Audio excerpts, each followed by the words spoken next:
Hi, everyone, and welcome to this second episode of this second series that we're doing on Learn TV based on Bicep. So, there was a series before on the basics of Bicep, and now we're talking on how you can use Bicep with GitHub Actions. So, hi, John, how are you? Hi, Barbara. I'm well. How are you going today? I am good. I'm happy to get started with this second episode. In the previous episode, we set up a very basic GitHub Actions workflow to deploy to Azure. And for this episode, we're going to focus on how you can authenticate your Azure deployment workflow with using workload identities. Excellent. So we should do another introduction before we kick off, which is our moderator, Nelly. So Nelly is joining us in the chat. If you've got any questions about anything that we're talking about today, then you can fire them through to Nelly, and she will be answering them live. And one of the things to just make sure you're aware is, of course, all of the content that we're talking about today is from Microsoft Learn. So Microsoft Learn is the guidance on how to use Azure and other Microsoft products. And of course, Bicep is included in that as well. And so today's content is talking all about a Learn module, a training module about authenticating Azure deployment workflows, of course, using workload identities. So if you want to follow along with this, or if you want to share the content with others, then this is a really good way to do that. So you can have a look through this either as we're going or a bit later on. Yes, and if you're following along with us and if you are watching us live, say hi in the chat. Just ask any questions you might have or have any comments or anything you want to share. You can add it all in the chat. And if there's any question, either Nelly, our moderator, will answer them, or we will answer them live here in the show. Awesome. So what are we going to be learning today, Barbara? Yeah, what we're going to do. So we have some objectives here. Because we're going to focus on a very specific part. We're going to focus on the workload identity. That's the identity that you need to create in Azure. And we're going to talk a little bit about the different kind of identities we have.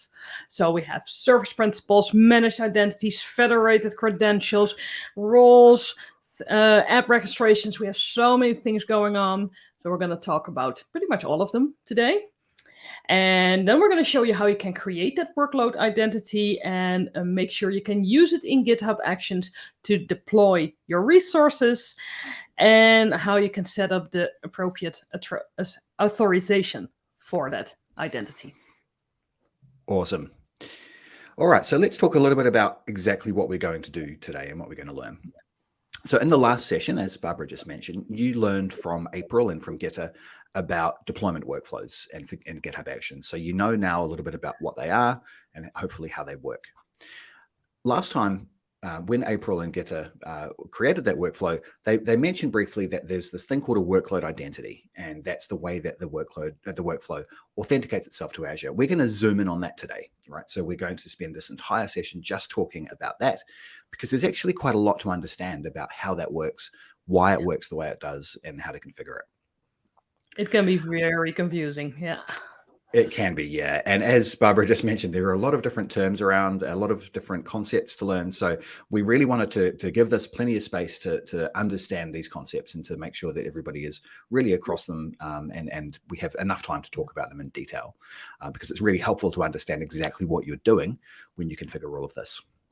So just to take a step back, deployment workflows, of course, need to communicate with Azure, right, in order to do things like creating and configuring your Azure resources, all the things that you do in your Bicep definitions, your Bicep files.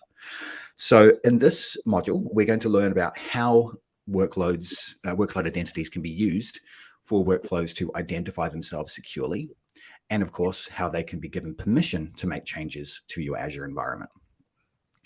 Now, as we always do in these sessions, we're going to look at an example scenario. So suppose that you are being charged with the responsibility of deploying and configuring infrastructure for a company, right? In this case, we're talking about a toy company.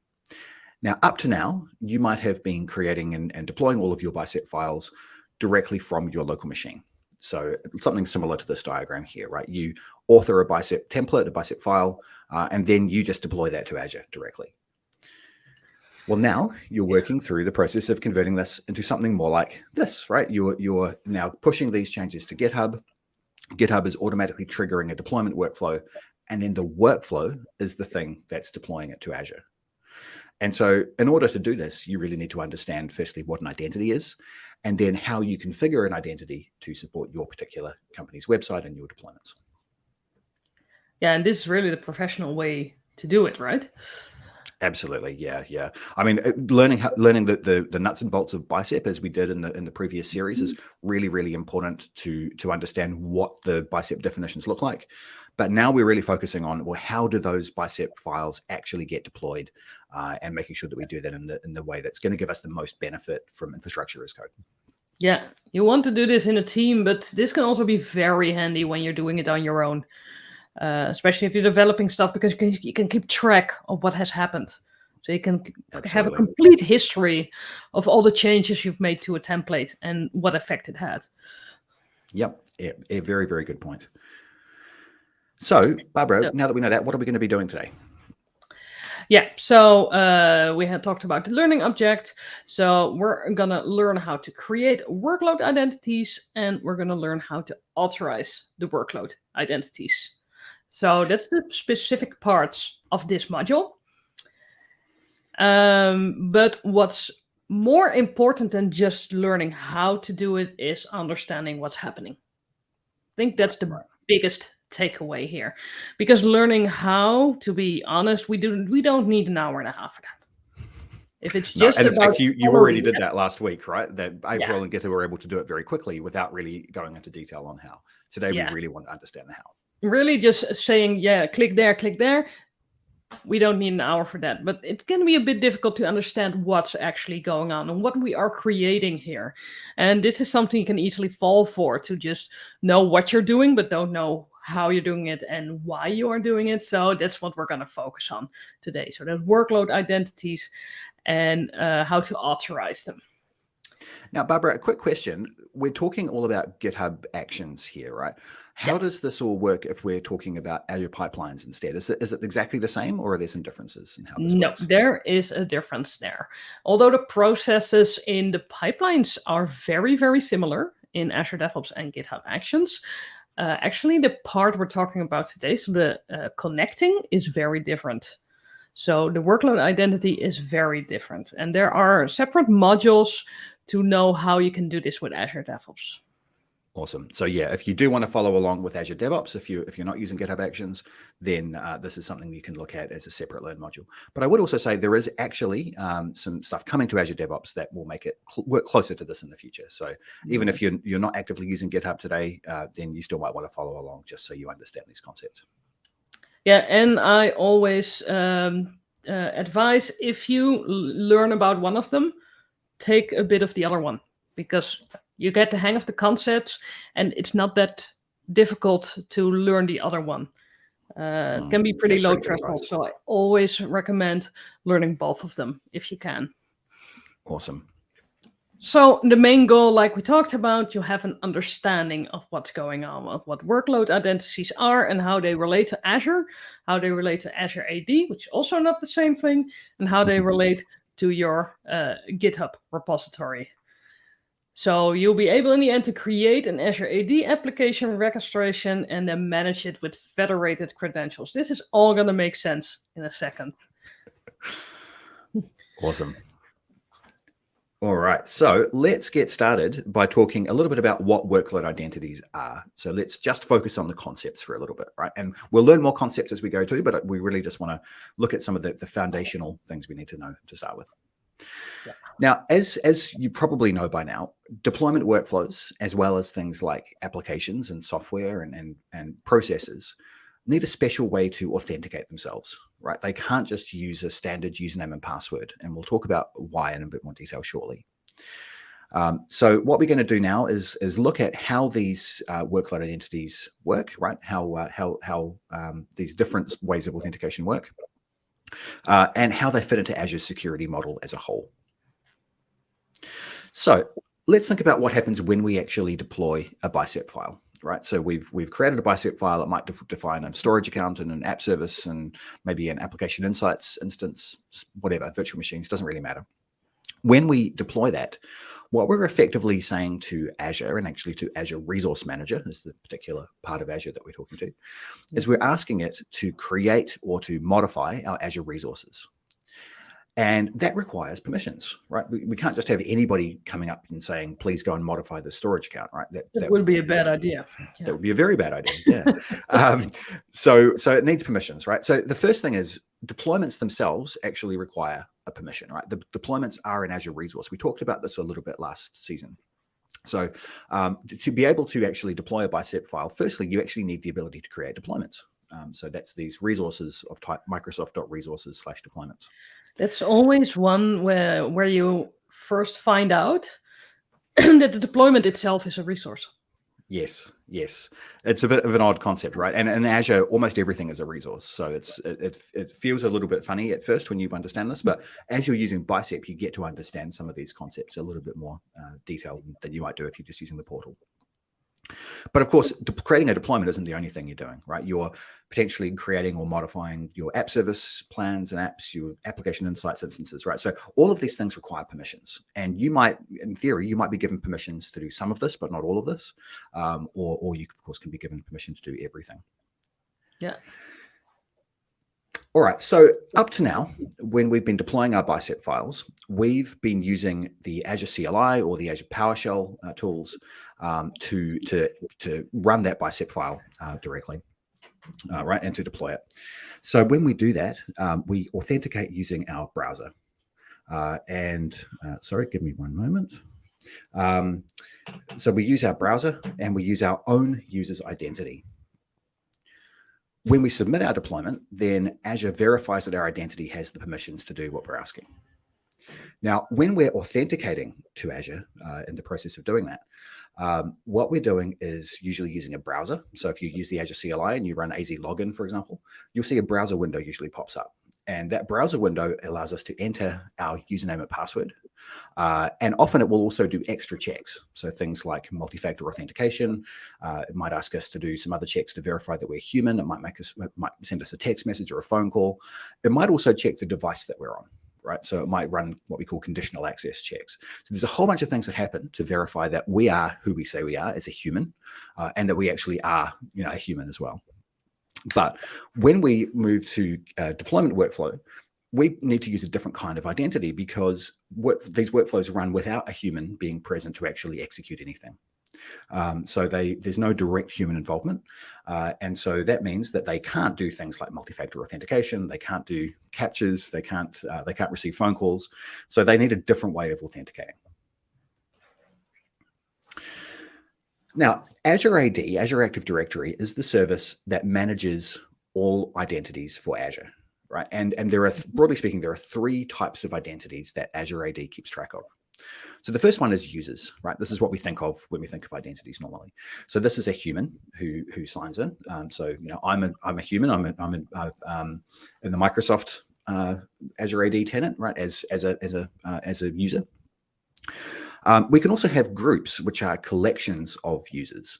And so you don't ever sign in as a group, but you can use groups to assign permissions. So you can say, well, John and Barbara are both part of the same group.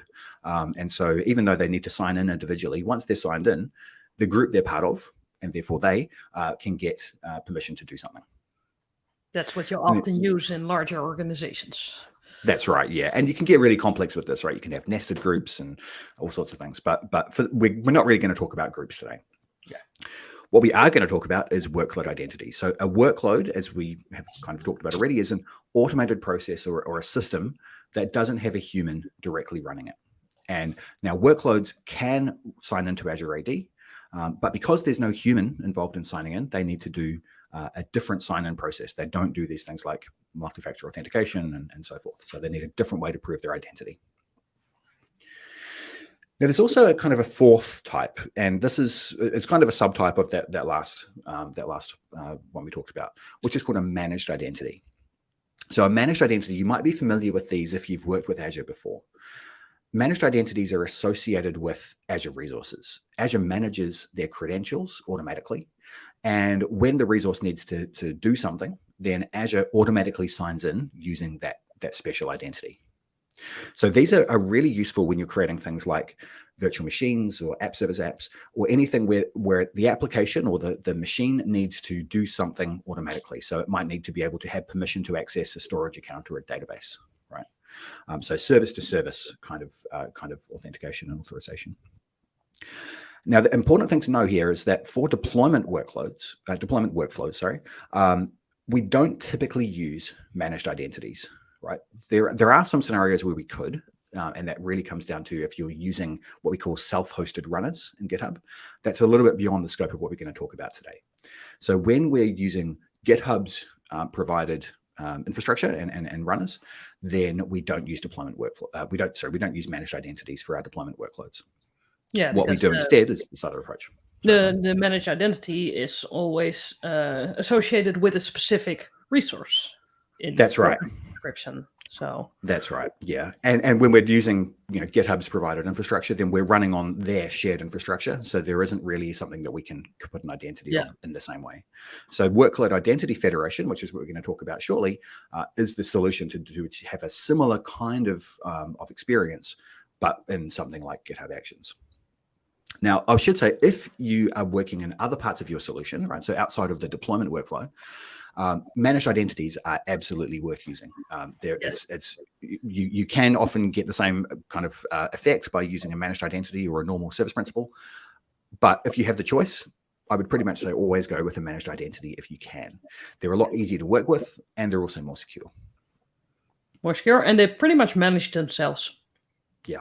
Which is a big part of it, right? It's all of the credentials and the behind the scenes, they use certificates to authenticate. All of that just happens completely transparently to you. It's a really, really nice experience. So again, we get a similar kind of experience with what we're going to talk about today with workload identities, but it works a bit differently behind the scenes. And John, there's a question in the chat, actually, that asks, are workload identities new to Azure AD? This is a very good question. So workload identities are not new, but what we have done recently is start calling them their own thing. So previously, we had different concepts that were all kind of separate from each other. What we've been trying to do recently is say, well, these are all effectively talking about the same concept, which is a non-human process that needs to have an identity. So all the concepts we're going to talk about today, all of the individual pieces are not new, but the idea of this thing called a workload identity is just kind of a new label we've put on that broadly. So this is yet another place where I think our terminology and so forth is not working in our favor for making this easy to explain. We don't have enough terms as it is. Yeah. Exactly. Yeah. We're going to throw a lot more out shortly. Don't worry. Okay. Now, one question that I often get from people who are starting down this journey of using a deployment workflow is, well, why do I need this whole new kind of thing to authenticate a deployment workflow when I've already got a user account, right? The user account works perfectly well. Can't I just put my username and password into the deployment workflow YAML file and, that's that? So the answer to that is no. Firstly, the deployment workflows won't actually let you do that. But also, even if they did, it would be a really bad idea because you don't want to save your username and passwords anywhere, and especially not in a GitHub repository, right? There's many, many risks associated with that. So what we really want to do is make sure we're using the specific type of identity that is designed for this purpose.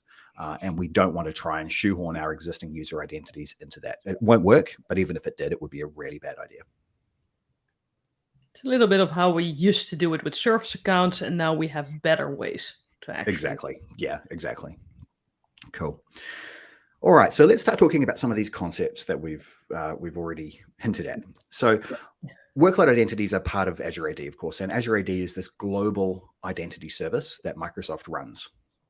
Now, many different companies use Azure AD for different purposes. Each of those companies is called a tenant, right? So you might hear about tenants or directories. So that's essentially your instance of azure-active-directory. So I could have my own instance, Barbara could have an instance. We've got our own separate lists of users and groups and permissions and all sorts of things. Those are completely disconnected from each other. But behind the scenes, of course, they're using the same service, but they are independent directories, independent tenants.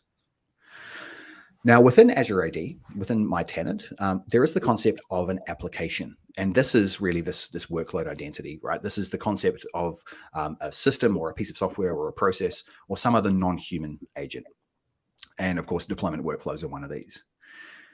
So when you tell Azure AD about an application that you're going to work with, you create a thing called an application registration. So this is an object in Azure AD. And an application registration, all it really does is represent the application in Azure AD.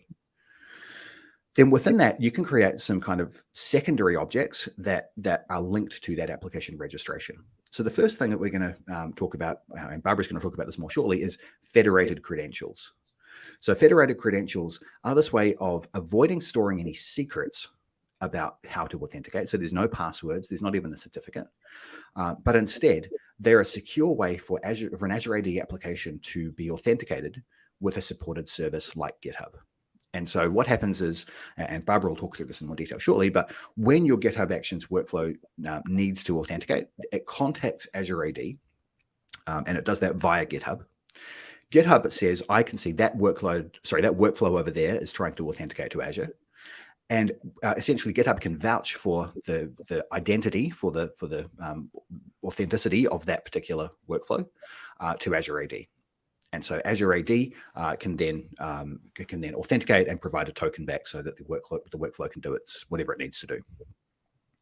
So we'll talk about that in a bit more detail shortly, but that's the very, very high level flow. So federated credentials are essentially a way of linking an application registration to something like a GitHub workflow.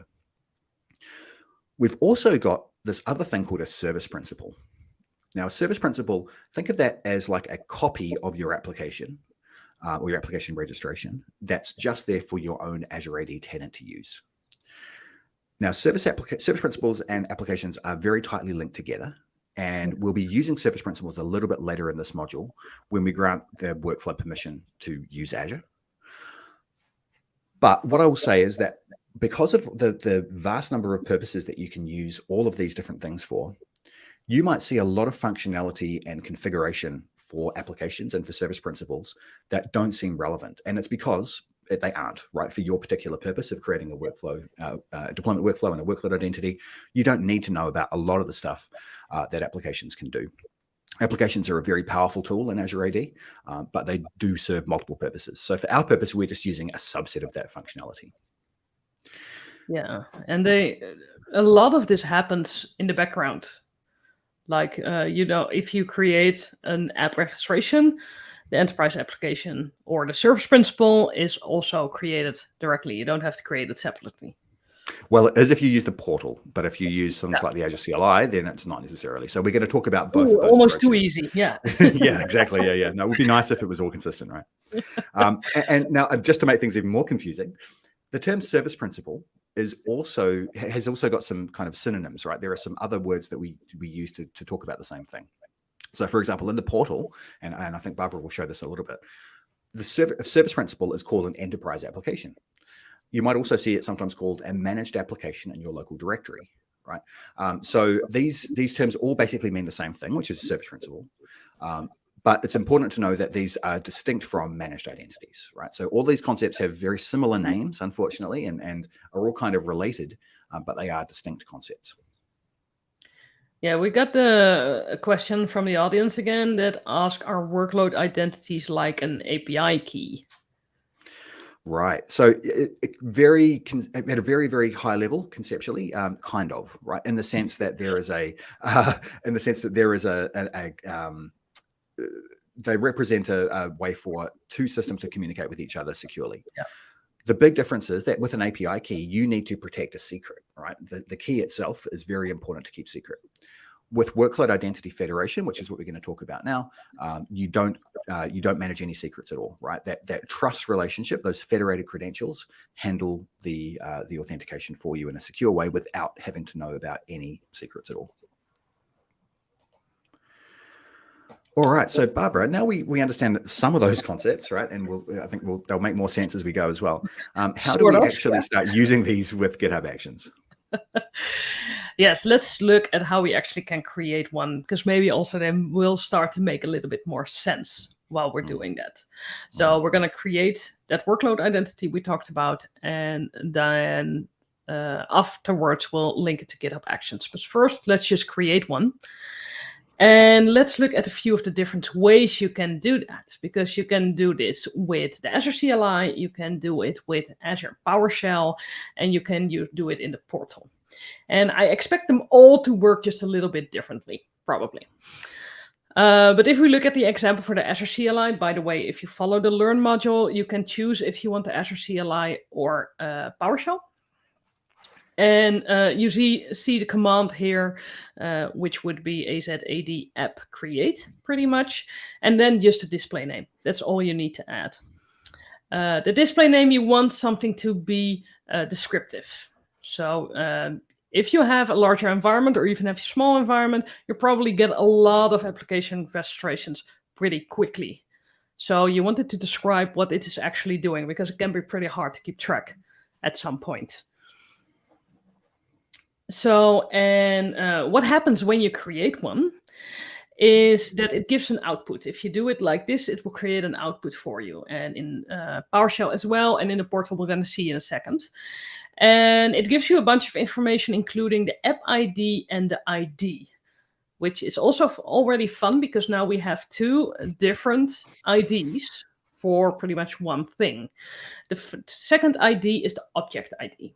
So that's where the difference is. And the object ID is connected to the app registration. So the complete registration, that's the object ID, and that would be the ID that is given back. Now the app ID is connected to the whole object. So the whole object, including the service principal, the app ID, or the client ID. Most names are both used, but often if you're asked for them, they're also both used. So this can help you to keep track of all these different IDs.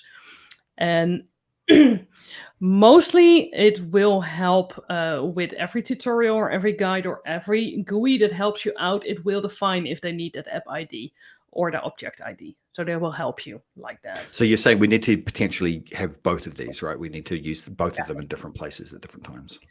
Yeah, you're probably going to need both of them. In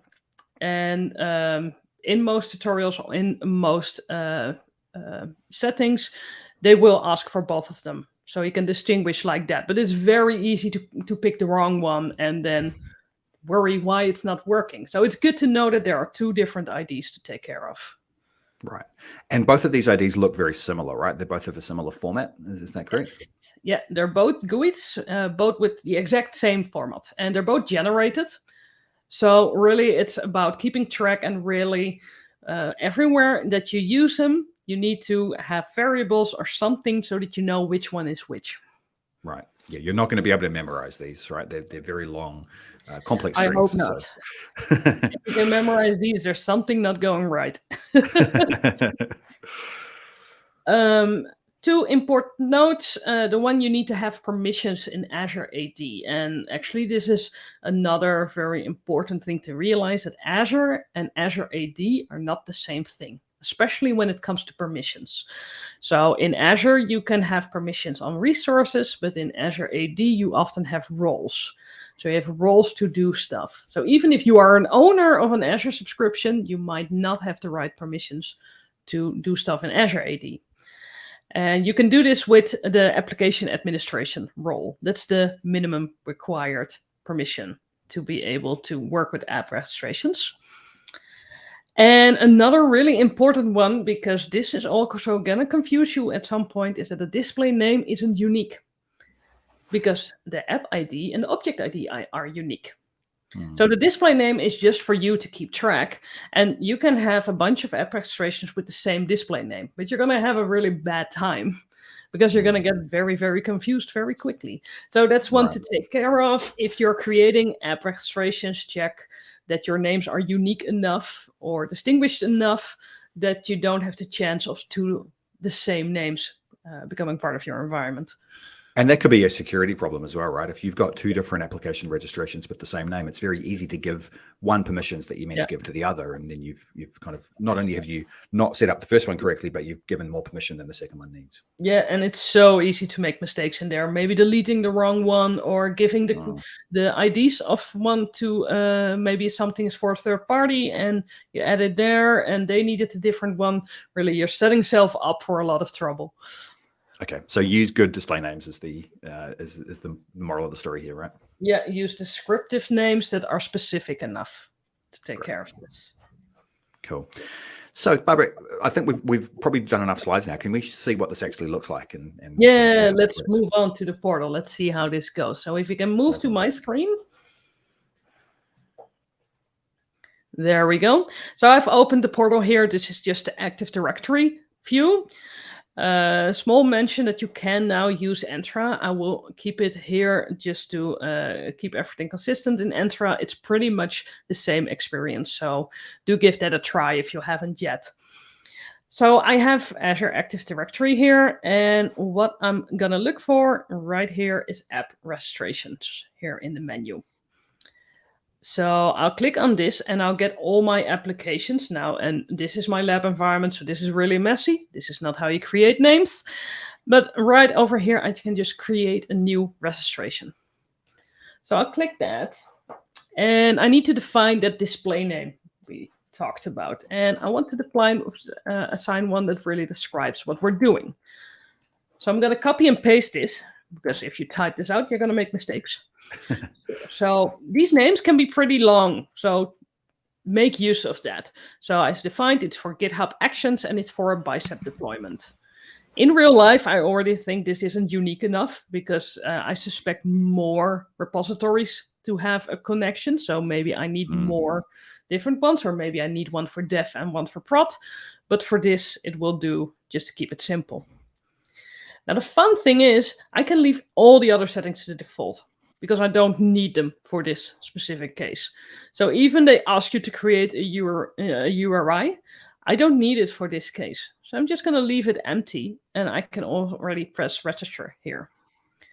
So Barbara, this is an example of what we were talking about before, right? Where there's all these different features of applications that some of them are relevant to us, a lot of them aren't. They can be used for so many different things. So that's why it's being careful on what do I actually need. Right. Just stay specific on what I want to do. So we've created our application already. And I want to move back to the slides real quickly, because this is already the only part for this creating the registration. But now we're going to do something, because we're going to make that connection to GitHub. And as we say, I'd like to add a picture here on what we're actually doing, because we're creating federated credentials. This is one of the ways to connect. There is another way you can use, which is with a secret, but with a secret, it's a little bit less secure because it's less specific and it's more management. So this one can be a bit nicer, especially if the concepts are still a bit difficult. This will help you to make sure that your credentials don't end up in the wrong place. And we really recommend that you use this approach over secrets wherever you can, right? Yeah, the other one sometimes seems like less work, but we're going to show that it's not that bad. This is actually not that difficult to set up. So what happens? We create federated credentials. So we can add credentials in Azure Active Directory. And what will happen? Our specific repository, when it's creating a workflow and the workflow starts going, it will connect to Azure Active Directory and ask for a token. So it will say, hi, I am a repository and I want to deploy stuff and I need some permissions and I need some credentials. Can you give them to me? And Azure Active Directory will check the application. So it will get the information about that application and it will check there. And in the application, we will set up that this repository is familiar. So we will know, hey, this repository, if they ask for tokens, fine by us, we agreed on this. So pretty much we create a friendship between our Azure application and our Git repository. So Azure AD will check, hey, I know this repository, I've seen that I am allowed to talk with it, and it will grant that token. And with that token, whatever permissions the application have, which we'll talk about in a second, it can use to deploy stuff to Azure. So one of the greatest things we see here is that in GitHub, we don't actually need specific credentials because we set that up in Azure AD. So that means it's a really secure workflow. And so GitHub is able to essentially say, well, I know that this workflow over here is for this particular Git repository, and I know what the workflow is called, right? It doesn't need a secret to know that. GitHub understands that because it created those resources itself, right? It knows exactly what it's doing. Yeah, exactly. They give each other that information. So GitHub knows, hey, I know that client ID and all the information about that app.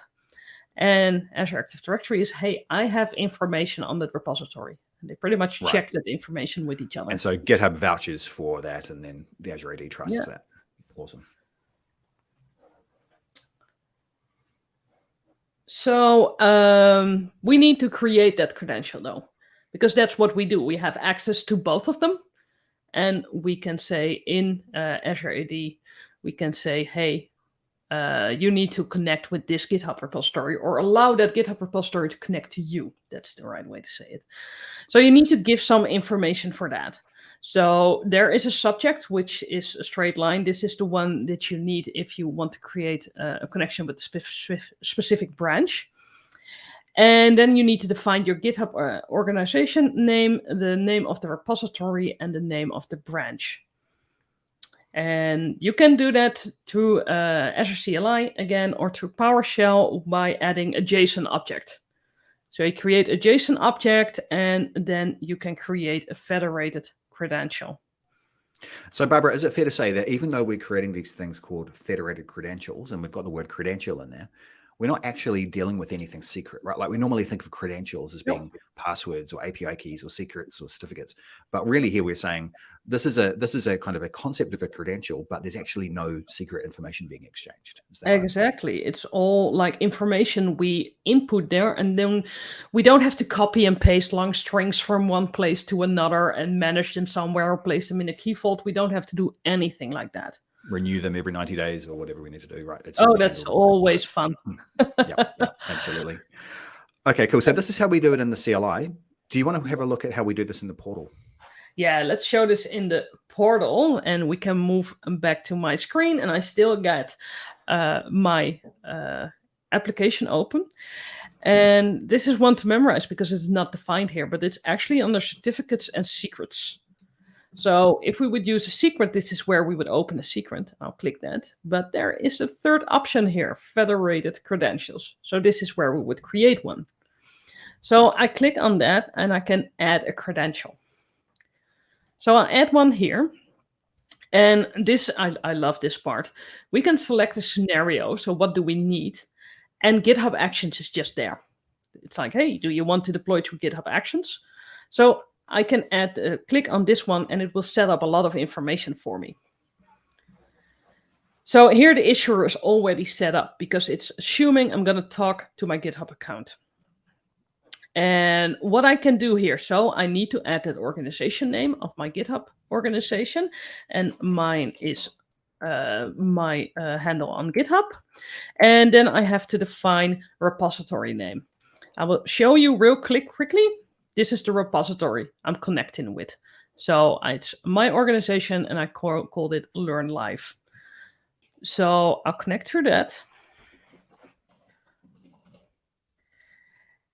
And in the entity type, I can even choose if I want to create this through a specific environment or pull request or tag.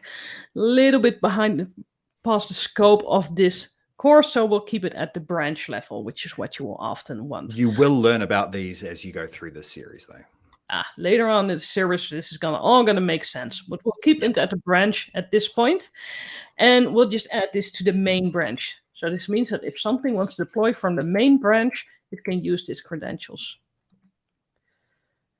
And here I need to add a name for this credential, and this is just to define it in the app registration itself, because I can add more federated credentials if I would want to.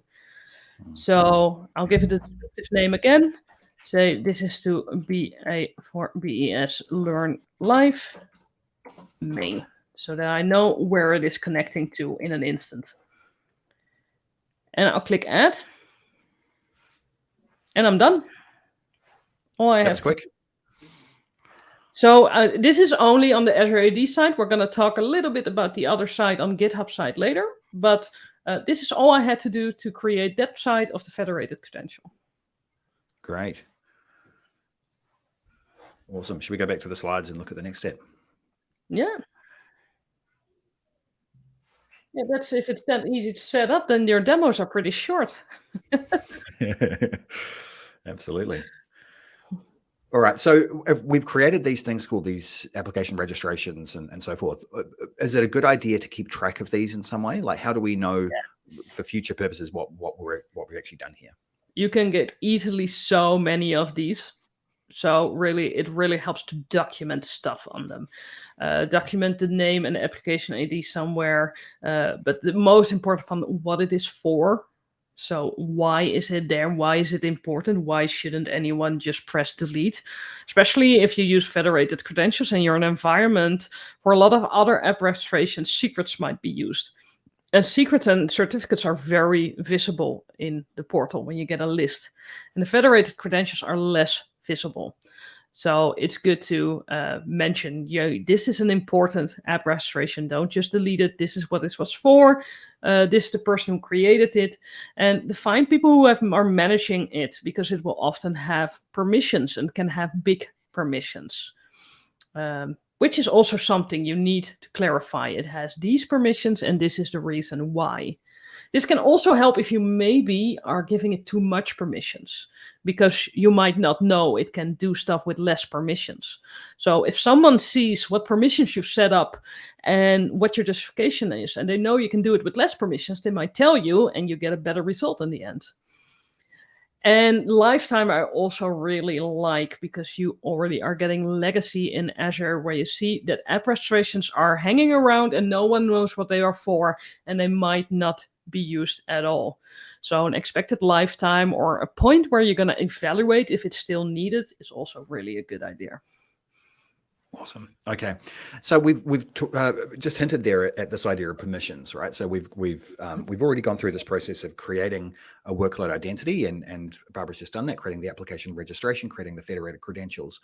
But now we need to give some permissions to actually do things, right? The identity by itself can't do anything, right? It's just it can log in, but beyond that, it couldn't do anything at all. So we need to now authorize it to do things that we're going to be able to define in our Bicep file, right? So to deploy and configure our Azure resources.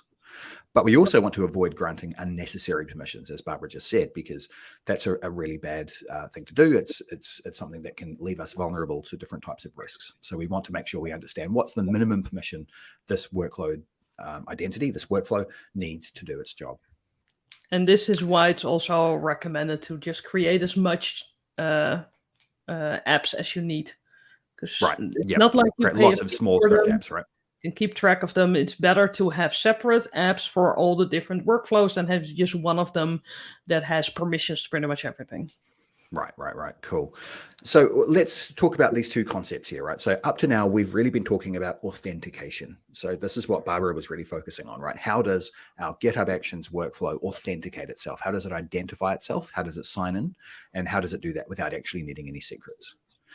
But then the next step is this concept of authorization, right? So authentication is about establishing identity. Authorization is saying, well, now that we've established your identity, what are you allowed to do? And that's what we're going to focus on now. This is now, so hard for someone who is not native English. Yes, they sound very similar, right? Yes. The words are so similar, but once you've got it hooked, then you'll never forget it. And sometimes it's, I see authentication abbreviated to auth-T. So auth and the letter T, and authorization, auth Z or Z. That can be a good, well, it helps to at least make sure that they're very visually distinct, right? So if you're talking about them in text, then at least that's a way to avoid some ambiguity, even though they do look a bit silly. Now, Barbara hinted at this already, but I want to really emphasize here. So everything that we're going to be doing now is using the Azure role-based access control system, right? Azure IAM is what it's called in the portal. And so this is the way that we manage permissions for doing things like working with storage accounts and app service plans and virtual networks and whatever. Azure AD also has its own role system, and this is sometimes called directory roles. This is completely separate to Azure RBAC, right? You use the same identity for both. So you as a human or a workload identity as an identity can get permissions in one or both of those places. But those permissions actually are very, very different. They work completely differently and they're for different purposes. We're not going to be covering Azure AD permissions at all in this module. There are other Learn modules that cover this in more detail. But the important thing here to be aware is that the term role can be used to apply to both places, right? So in our situation, whenever we talk about roles, we're just talking about Azure RBAC roles, but you might hear the term role used for other purposes too. Now, when we're going to be working with permissions for this applies to humans or to workload identities or anything else, we have to think about three different parts to create what we call a role assignment, right? So this is the thing that grants the permission. So firstly, we need to think about who are we assigning the role to, and we sometimes call this the assignee. Next, we need to think about what is it that we're allowing them to do, right? So that is the role, or sometimes called the role definition. And then the third is what resources or just individual resource does that role assignment apply to, right? What are we giving permission to? And this is called the scope. So let's look at some examples. So let's say Barbara is allowed to read any resource in our Azure subscription. So Barbara is the assignee. We're saying the role that Barbara is being granted is read, and the scope is the subscription, right? So anything within that subscription is fair game for Barbara to read it. We can also say my deployment workflow is allowed to modify any resource, but only within a particular resource group, right? So in that case, the assignee is a workload identity. The role in this case is modify, which is probably going to be the contributor role in Azure. We'll talk about that in a bit more detail shortly. And the scope in this case is not the subscription, it's a specific resource group. Right. So these three concepts, these three different parts are really important to understand. And we're going to talk about them a little bit more as we go. In fact, we'll talk about roles in a bit more detail now, because there are some common roles that we typically assign when we're working with Azure resources, and especially for deployment workflows. So one of them is reader, right? So this allows whoever's been assigned this role to read information about resources, but they can't modify or delete them, right? It's a read-only role. And if you're using a deployment workflow, you might use this because your deployment workflow needs to be able to see information about another resource to be able to configure something in a resource that's in its scope, right? The second role that we often deal with is contributor. This allows the assignee to create resources as well as to do things like reading and modifying existing resources. The big thing to be aware of here is that contributors can't grant other people, other principals, other identities, access to resources, right? So they can't delegate anything, essentially. All they can do is they can do stuff themselves, but they can't give permissions to others. The owner is essentially has full control, right? So they can do everything the contributor can do, but also they can grant other principals, other identities, access to those resources as well. Now, there's also a thing called custom role definitions, right? So these three roles that we're looking at here are called built-in roles. And there's actually a whole lot of built-in roles beyond what we've got here, right? There's hundreds and hundreds of them. So many options out there. Yeah, absolutely. So what we really want to do here is find a role definition that's going to work for us. And we can create custom role definitions that grant very specific granular permissions if we want to. There's kind of two schools of thought on this, right? So one group of people really like custom role definitions and say, well, that's a really good way to narrowly scope out the roles that you want to assign. But on the other hand, and I'm probably more in this camp, honestly, it's very difficult to create custom role definitions that work for what you're actually trying to do, right? It can end up being a lot more complex than it seems. And often I think the benefits don't justify the costs, but that's something you can decide for yourself. And it can be, it's extra management and extra documentation, right. Something you need people to be aware of that you're customizing for your environment. Then again, if they are for a larger scope where you say, hey, I can make my scope bigger, because I can define something specific that a role can or cannot do, then they might be useful. But I would always say limit them to Absolutely, yeah, what's yeah. necessary. And if you're in doubt, if you don't feel confident, or if you're just not sure what permissions you need, then I would stick with the built-in role definitions, right? There's many of them, and they've got lots of different kind of purposes and different levels of permission. So you can find one that should suit your need in most circumstances, and that's a good place to start. They're pretty well documented as well, all the roles. So what they can do, really, it's worth the effort to check to all the options you have. Absolutely. And then the follow-on point to that is we really want to only grant the minimum permissions that a workload identity needs in order to do its job. And in particular, most of the time, and I'll say most of the time because there are plenty of exceptions to this, but in general, for the kinds of deployment workflows that we've been creating in this series, the owner role is too permissive, right? You don't need to grant the owner role permission in order to do the deployment workflows that we're talking about here. In your environment, you might, right? There are very good use cases for that. But if you don't have those apply, if you don't need your workflows to assign permissions and to create role assignments, then don't create the role, don't use the owner role. All right, so we talked about roles. Now let's talk about scopes. So the scope is essentially how broadly do we assign that role? And we gave some examples of this before, right? Barbara had permission on the subscription. Our workload identity had permission on a resource group. So we can create these role assignments at all sorts of different scopes. We can even assign it to an individual resource. This isn't particularly common with Bicep deployments, but it is more common if you're granting humans access to something, right? So you might say, well, Barbara, you need access to the storage account temporarily. I'm going to give you just access to that one resource, right? But typically what we do is grant access at the scope of a resource group or a subscription. So a resource group, of course, is a group of resources that all live together and that are all related in some way. And this is often a good default option for many deployment workflows. Subscription scope permissions are also very common, and subscription scope permissions also include the ability to create resource groups, right? So resource groups are children of subscriptions, and so if you've got contributor rights on a subscription, then you can create a resource group. So in general, again, there are plenty of exceptions here, but in general, subscription scoped role assignments are often too permissive for deployment workflows. But if your deployment workflow is creating resource groups, then actually it might be okay. And then the fourth level is management groups, right? So management groups let you manage across multiple subscriptions. Management groups are another place where there are some very good use cases to create deployment workflows that work at the level of a management group. So for example, if you're creating a landing zone and you're deploying that through Bicep, you'll need this kind of permission.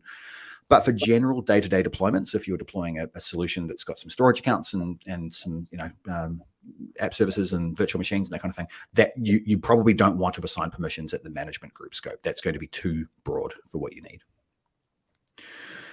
Now remember that role assignments are inherited, and we can also use that inheritance to mix and match role assignments for different purposes. So let's have a look at an example. Let's say we've got a subscription. We've got 2 resource groups in that subscription, and then each resource group contains a storage account. So let's say that we grant read access to somebody, and this could be anybody, or it could be a person, it could be a workload identity, it doesn't matter. We grant read permission on the subscription. That implicitly means that they automatically can read anything in that subscription. So those permissions are inherited by everything below them. What we can also do then is mix and match this. So we can say, well, actually, we want to, not only do we want to allow them to read through the whole subscription, we want to allow them to write within this one resource group. And so that within resource group 1, they can write, but that doesn't apply to resource group 2 because that's in a different part of the tree. All right. So now that we've understood these different components of role assignments, again, it's a good idea to just think about some best practices for how we can decide the appropriate role assignments for our scenario. So we've already talked about a lot of these things, right? Use the least permissive role that you can. Use the narrowest scope that you can. If you're not sure and you just want to get something going to start with, generally, for most purposes, contributor role on a resource group is probably going to get you there most of the time, and then deviate from that as required. You need to consider everything that your workflow does, and importantly, everything it might do in the future. So even if you're building today and you know that your workflow is only going to be reading some resources, if it needs to next week, if you're going to have to be building it to also deploy some resources, then make sure you factor that into how you're creating these permissions. Generally, we prefer to use built-in roles or combinations of built-in roles over custom role definitions, right? You can have multiple roles assigned to the same scope, to the same assignee. So you can say, well, I'm going to take this role here and this role here and combine them together, and you get the permissions from both. If you need to do things like govern around which services people are allowed to deploy or the SKUs they're allowed to use or the locations, then role assignments probably aren't the right way to do that. You should be looking at Azure policy. And again, that's a bit outside of the scope of our discussion today, but Azure policy gives you a lot of power for this. And then, of course, test, right? You want to actually make sure that your workflows work well for your scenario. And if you're testing, I always like to just test it with less permissions. Right. Yeah, yes, can I do it with the least permissions I can? And if it fails, then I can always up them a little. Exactly right. Yeah. All right. So let's have a look at so hopefully my portal has come up. Is that there? Can you see that, Barbara? Nope. Yeah. Not yet. Moving? Nope. Okay. Let me just check to see if that's, hopefully, Monique, if you're able to share the screen that I'm sharing. Otherwise, I will. A moment, just having some technical difficulties here. Okay, it doesn't look like that's working too well. Maybe we're just sharing the slides.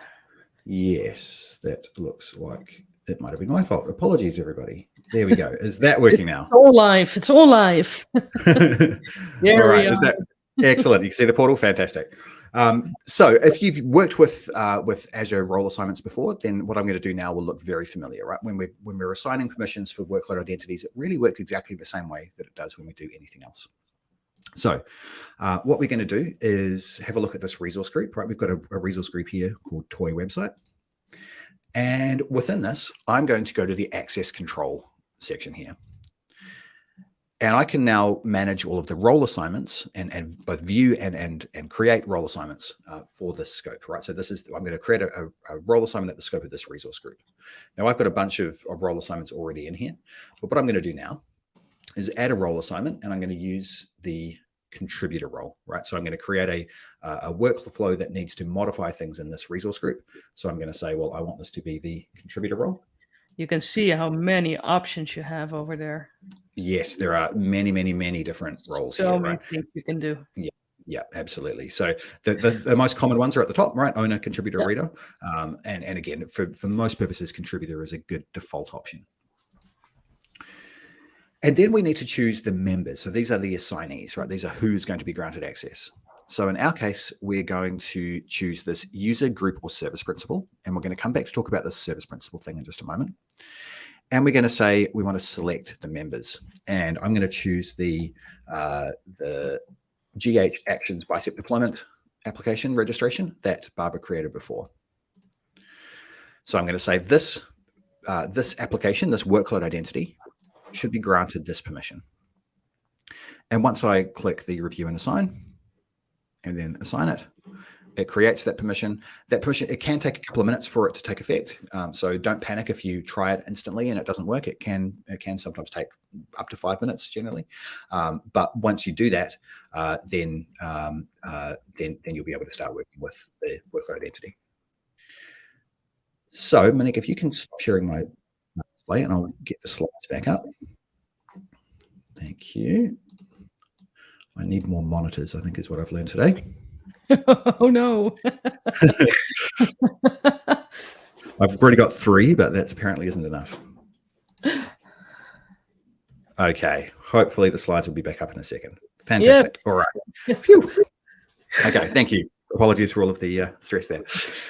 Okay, so we've looked at how to grant access to Azure using the portal. Now, if we're doing things in the Azure CLI, as Barbara was before, the things work a little bit differently, right? They're very similar conceptually, but there is one big difference here, which is when Barbara created the application registration before using the Azure CLI, that didn't automatically create a service principal, right? Now, if you do it in the portal, it does. If you do it in the CLI or PowerShell, it doesn't. I don't know think why there's that. if you do this in PowerShell, you start off with new AZ service principal, and you don't need to create the app registration. The application registration. So they're all three of them a little bit different. Exactly, yeah. And there's a fourth option as well, which we'll talk about in just a moment too. But yeah. So basically, you need to decide which approach you're using for your particular solution. If you're doing it in the portal, you don't need to worry about what I'm talking about here. But if you're doing it in the CLI, then this is something to be aware of. So if you created your application registration and it doesn't have a service principal, then you need to explicitly create it before you can start assigning permissions, right? So the permissions that we're going to assign in this case are against the workload identity, but the service principal is the thing that actually gets the permissions assigned to it. And so this is the Azure CLI command we would use.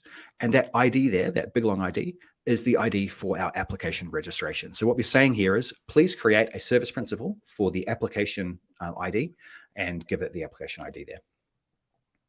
So I know that's all a bit confusing. Again, if you're in doubt, use the portal to do this for the first time, just to kind of get the overall concept, and then you can start adding the CLI in afterwards, or follow along with our Learn module, because we explain this in more detail. You can really try it all out in the Learn module. Just follow along. That really helps. Just do it.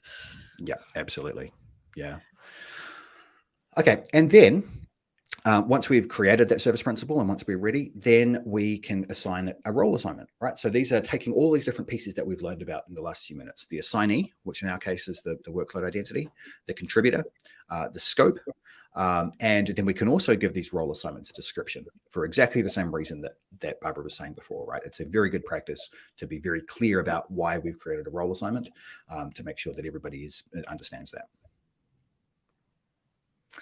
So all these arguments we've just talked about, so the assignee, you can actually do this in multiple different ways, but using the application ID is a good practice, because if you use the display name, then of course that could be ambiguous, right? You could be actually granting it to the wrong application if you've used that same name for multiple applications. So the application ID is a good place to start. Now, one other thing to just be aware of, and we're not going to spend too much time on this, but you can actually create these role assignments in Bicep.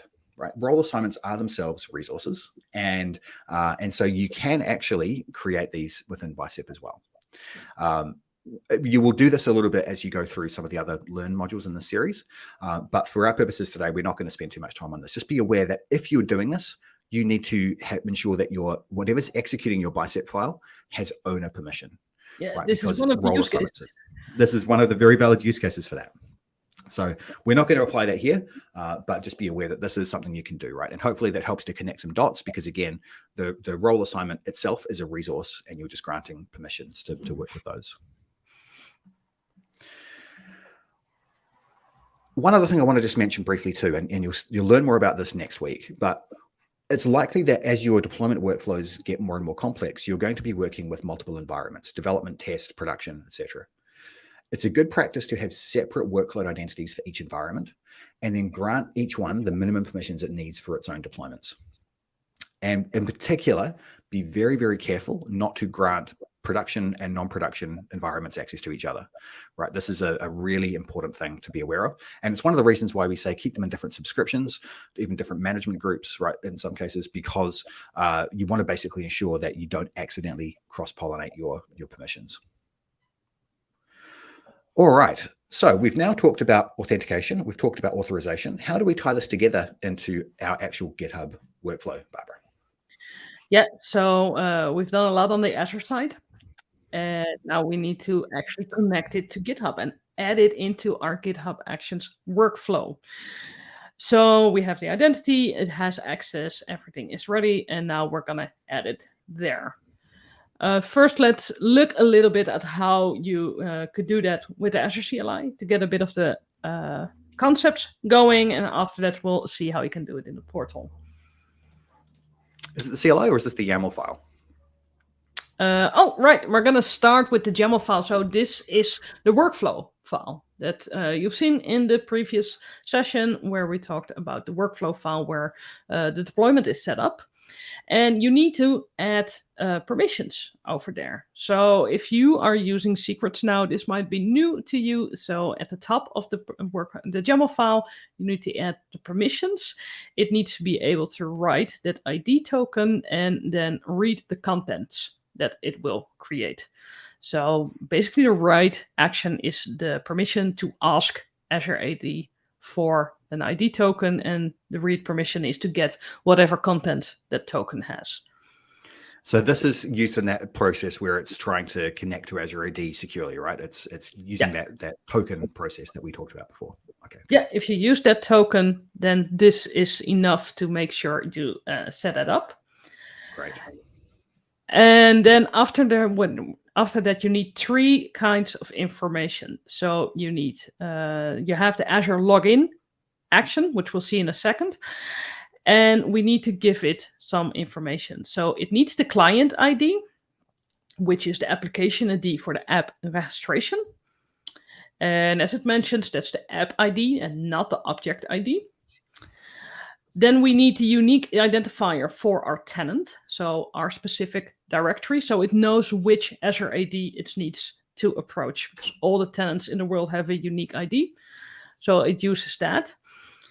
And finally, it needs the subscription of the ID of the subscription that we're going to use. So this is in Azure itself. We just gave permissions to Azure so it can connect to that specific subscription and then check what permissions it has there. So this is all information that we can get from the portal or from the Azure CLI or from PowerShell. And we'll see how we get it in the portal. This is all information we can get. And this is how we would add it to the Azure login step. So it uses Azure login, and then it uses client ID, tenant ID, subscription ID. This is also where you see that these are just GUIDs. So they're very much not readable for humans. They are very unique, but not readable. And you can add them like this, so you can do this hard-coded. Now, there are some companies who are like, feel like they don't want this stuff hard-coded into the Azure or into the workflow file. It makes the workflow file also a little bit more reusable if you use something like secrets for this. We can discuss if client IDs, tenant IDs, subscriptions ID are secrets. In theory, they're not. In theory, you couldn't do anything bad with having a tenant ID or a client ID or a subscription ID.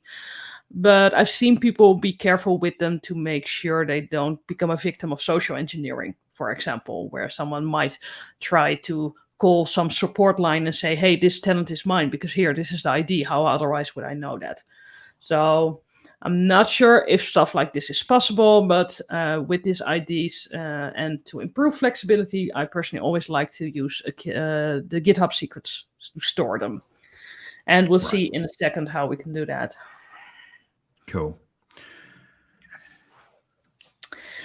And after we've done that, we can actually start deploying to Azure. So if we can move to my screen, I'm going to show how we can do this in the portal and in the GitHub web interface. So we had those federated credentials here, and now let's see where we can find all that information. I'm still here in the app registration. And here I have the overview of the registration, and here is almost all the information I need. So here I have the app ID or the client ID.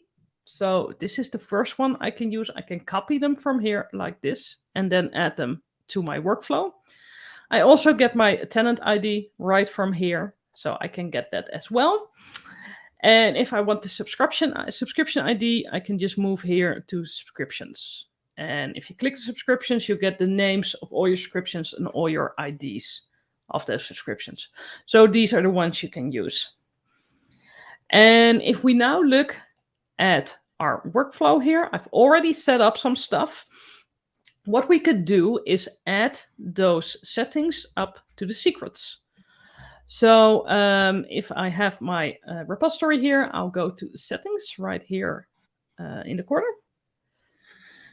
And if I look over here on the left, I have the option to create secrets. It's a drop-down menu, so I click it and I can set secrets for different purposes.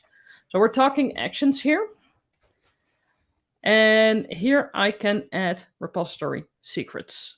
Could also add them to environment. For this one, we'll keep them at repository level. And I can set a client ID, subscription ID, tenant ID. And as you can see, what's really nice about GitHub Secrets is that I can use them and I can update them if I want to, but I can't get the information that's in the secret. So it's not that easy for me to just see, hey, what would that client ID be or what would that tenant ID be? So that's, for security purposes, pretty nice. And if I want to add a new one, I can just add new repository secret right here. And I could give it a name, make this something descriptive, but it doesn't have to be too long because it's really just for this workload. And then I can just copy and paste that ID right here. So I'm not going to do this for this case because, as you see, we already have them. I have client ID, subscription ID, and tenant ID. Now, if I look at my workflow file, which I also already have created, and I'll zoom in one bit more. So here we see the file that we've created before. So we have the name of this workflow. We have when it should be triggered. And right beneath there, we see the permissions we just talked about.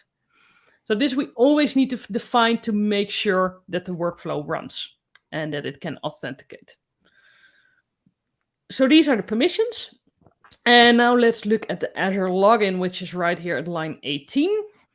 So this is the action to log into Azure. And here you see I could add the client ID, the tenant ID, and the subscription ID, and I added them all through the secrets. So this is a reference in a GitHub action where I use this syntax to make sure that it's reference. I refer to secrets. And I have set those up. And I see they actually have a little bit of different name here. So these wouldn't actually work. So a bit of a mess in my preparation. So this one would actually fail. So I would have to remove that the Azure part here. And so, Barbara, one of the really nice things about this, right, is that those, even though we're calling them secrets and we're storing them in secrets, these aren't really secrets, and they're not some things that are going to change regularly, like passwords, right? So we don't, even though we're using secrets to store these essentially are going to be a really transparent way for us to have our workflow authenticate without having to actually maintain passwords or keys or certificates or anything like that. Yeah, they are not secrets. We don't have to approach them like that. Like I said, some security teams feel like, yeah, we don't want them out in the open.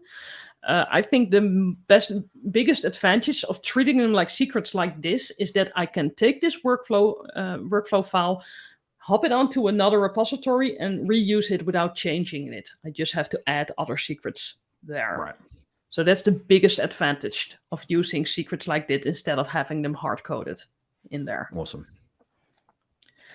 And that is pretty much it. So if I would run this, again, with the correct secret names, but if I would run this, then my GitHub repository would connect to Azure AD with that information it has here. So it would know what tenant to connect to, and it would say, hey, I have this client ID, I have this tenant ID, and I have this subscription ID. Do you have a token for me? And Azure AD will be like, okay, I will check right here in the federation, and it will find, hey, I have federated credentials, and it will look through them, and it will see, hey, this organization, this is correct. Is it the right repository? This is the correct repository. Is it running on the correct branch? Yes, it's running on the main branch. Okay, you have the right information, and you come from the right place. So here is a token, so you can do what you need to do. Awesome. All right, shall we switch back to the slides? Yeah. And let's try checking to see how much we've learned today. Absolutely. Whoa, that wasn't supposed to happen. Okay, well, you might have, if you were watching carefully there, you might have hit into the answer, but let's do this anyway. So which of these statements about workload identities is correct, is true? So the first one is when you use workload identities, you must carefully manage their secrets, right? And think carefully about what Barbara was just saying a moment ago about that. The second is workload identities can use federated credentials to authenticate. And the third is workload identities must be created through the Azure portal. Yeah, let's see if this poll should be live now at the link we see at aka.ms/polls-07. And it is now live, so everyone can do their votes right now. Excellent. So yeah, Barbara, you created your workload identity using the Azure portal. Is there another way you could do it as well, do you think? Or is that the only approach? Let's find out. Seeing votes already coming in.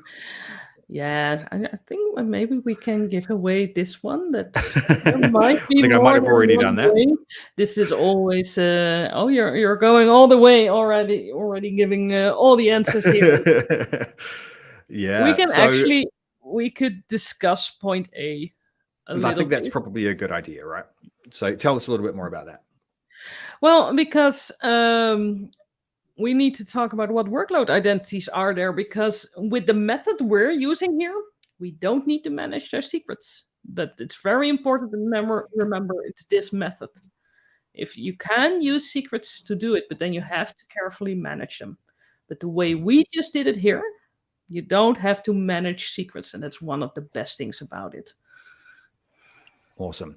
And so, of course, workload identities can use federated credentials to authenticate, right? That's what we've been doing here today.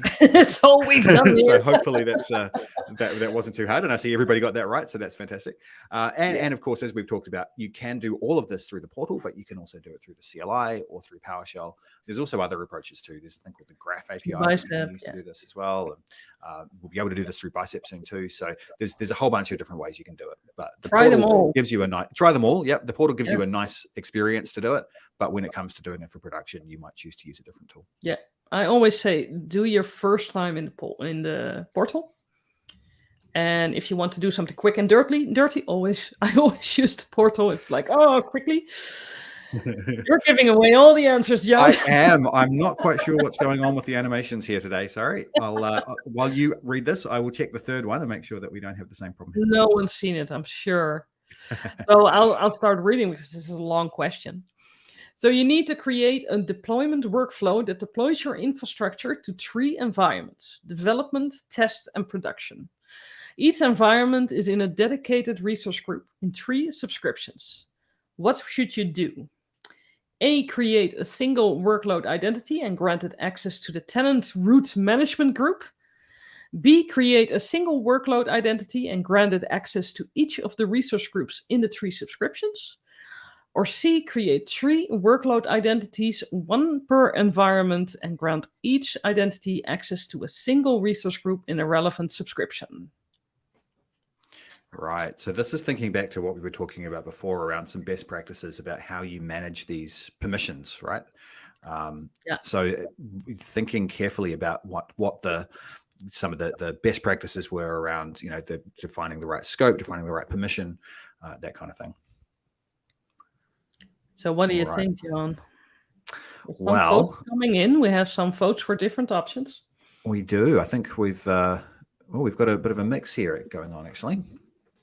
Okay. Should we give it another moment and then we can, I'll let you decide when you want to reveal the answer this time, since I've been giving it away too quickly. Is there one where you think, well, we can already say this is not the one?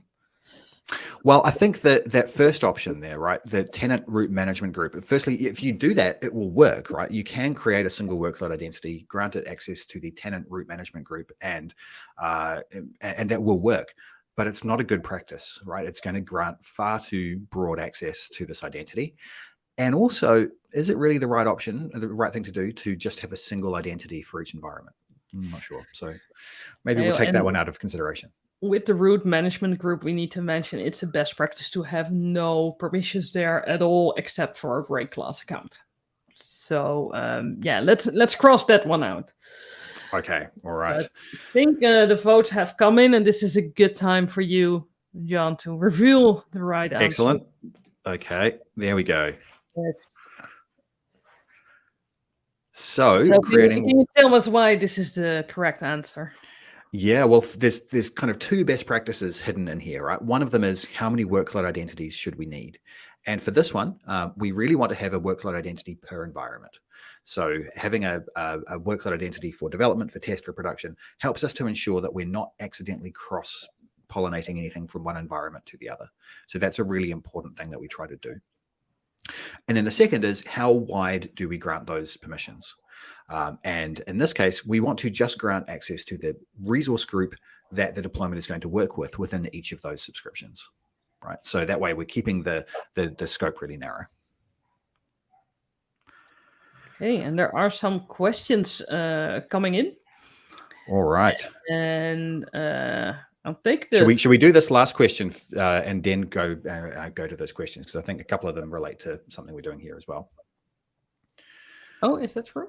Yeah. Oh no, I've got mixed up. But anyway, let's do this question anyway, and let's and then go from there. So you're creating a workload identity to run a deployment workflow. The deployment workflow deploys a Bicep file that then creates a single storage account.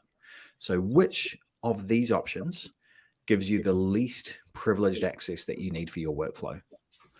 So this is looking at the combination of role definition and a scope. So should you look at doing a contributor role at the subscription level? Should you B, look at doing a contributor role at the resource group level? Or C, should you look at doing an owner role at the resource group level? Now, while we're waiting, Barbara, did you want to take one of those questions? Oh, that's a good idea. We won't be confusing at all. So there is a question coming in. This is, by the way, one of your last chances to add some questions as we're approaching the end. So if you do them now. Can we create a federated identity using Bicep? And I think this is one of the mentions between the difference between Azure AD and Azure or Azure Resource-Manager. And it is confusing because the Azure app registration and the federated identity, they are all part of Azure AD. And you cannot manage Azure AD at this time with Bicep. The role assignment is an Azure Resource-Manager resource. So the role assignment you can do with Bicep. But for the federated identity, you need either the portal or Azure CLI or PowerShell. Cool. All right, so let's have a look at this question and see what people are saying in the poll. So I think we've got everybody seems to be in agreement that B is the right option. Should we just go straight to the answer, do you think? Yeah. Everyone's on the right track here. It looks like everybody got it right. Excellent. So Barbara, why is this the right option? Well, we have to choose between contributor and owner. And we discussed that owner has the same permissions as contributor, but they also have the ability to give other people permissions or other identities permissions. So for just creating a storage account, those permissions are not needed. And then we have to choose between subscription level or resource group level, and resource group is a lower level than the subscription. So the least amount of privilege would be the resource group. Fantastic. And that explains option B then. Now we've got a second question here. Could you use Azure Key Vault instead of GitHub Secrets? So I'm assuming that's for talking about how you configure those client ID and tenant ID and subscription ID in your deployment workload YAML file, right? Yeah. All right. What do you think, Barbara? Is that possible? I would say yes, you can, but why would you in this case? Yeah. That's kind of my feeling as well. In this case, because that client ID, the tenant ID, subscription ID that you're using are already specific for this repository. So you don't need to reuse them at other places. There are not things that you cannot grab from the Azure portal. You can just grab them if you need them. So if you put them in Key Vault, it might just be something extra to manage that you might not actually need. Yeah, and I think again we've used secrets here just to help us to manage some of these things as kind of variables that we can define, but they're not really secrets. We don't need to manage them in the same way that we would passwords, for example, where Key Vault might be a really important option. Yeah, that's the other option that you can do is use them as environment variables in in your workflow file. It's And in another fact, you'll be option. learning more about that as you go through this series as well. Yeah. Okay, and then the final question before we wrap up is, I recently read an article that advocated having separate subscriptions for development, test, and production. I suspect it might be a cost accounting measure. Well, I think that there's some truth to the fact that you can use separate subscriptions for cost accounting, but I think it also, there are good security reasons as well, right, Barbara? Yeah, especially in environments where permissions might be set on a subscription level by default. Right. Yeah, absolutely. So I think, yes, you can certainly think of this as a way to easily separate out costs. Having a bill for each subscription helps with that. But from a security point of view, I think it is a good idea as well. And at the very, very least, I would always say have a production subscription and a non-production subscription. Whether you go further and have separate non-production subscriptions for each environment, that's a little bit less important to me. There might still be reasons why you want to do that, but from a security point of view, production versus non-production is the really important separation there. Yeah, I think that there are some cases where it's not needed. For example, if you just have a web app and you make use of deployment slots, then you might not use it. But as soon as data is involved in any way, it's probably best to separate them in some way. Yeah, absolutely. All right, so let's wrap up, Barbara. Yeah, so let's consider what we have talked about in this session. We explained what we have worked on workload identities, what they are, and the 3 different kinds. I hope we could have made it a little bit more clear. The service principals, managed identity, federated credentials, app registration, enterprise applications. Did I forget one? Probably, but I can't think of it off the top of my head. All the options. Yep. We've seen how you can create a workload identity and link it to a GitHub Actions deployment workflow. And we've seen how you can configure the appropriate authorization for that workload. Fantastic. So we've got a lot of resources available about all this. And again, these are some difficult concepts. You don't necessarily need to understand all these concepts to create deployment workflows, but it is very helpful. So if you don't feel like you have 100% grasp of everything we talked about today, then feel free to use these resources to understand them in a bit more detail. We've also really only talked about one very kind of high level element of each of these. There's a lot more to learn. And as we talked about, applications can be used for lots of different purposes. So if you're interested in that, then have a look at this link as well. And of course, you can follow along with this module later. You can use the Microsoft Learn module to see all the content we've looked at today, to review the Azure CLI steps in more detail, to look at the PowerShell steps too.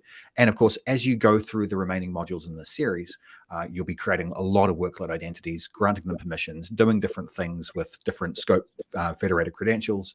So this is something that if you understand some of these basic concepts now, you'll get a lot more practice and a lot more familiarity with them as you start to use them in the coming weeks as well. And of course, this is the the second in a series of 8 episodes.